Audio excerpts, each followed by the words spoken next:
Hello everyone, I'm going to show you how to fix Steam Wallpaper Engine without changing wallpaper. So let's start. The fix is so simple and easy, so make sure to follow these steps. Firstly, go to the Windows taskbar, right click, after that go to Task Manager. Now once this tab opens, go to the search and type in Steam. Now make sure you go to select Steam 32-bit, right click, after that select End Task. If you still have any type of background process running right here, make sure you do that too.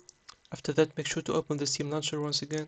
Now go to library, after that go to collections, go to Steam Wallpaper. I will use this game as a demonstration. So go to this gear icon, after that go to properties. Make sure you type in -dx11 in the launch options command. After that go to installed files and select verify integrity of game files. Just wait for the process to finish, and any corrupted file that is stopping with the wallpaper from changing will be recovered and any bug will be fixed. Now for the next step, go to the Windows taskbar, right click, after that go to Task Manager. Now search for Windows Explorer. Once you find it, right click on it and then select restart. And once you do that, go to the search lastly and then type and search for NVIDIA app. Open it. After that go to drivers in the left menu and make sure you install the latest available driver you have right here. Install. After that select Express installation because it's the fastest way, otherwise you can customize. After that select continue, and that's it. If you found it helpful, make sure to like and subscribe, and see you on the next one.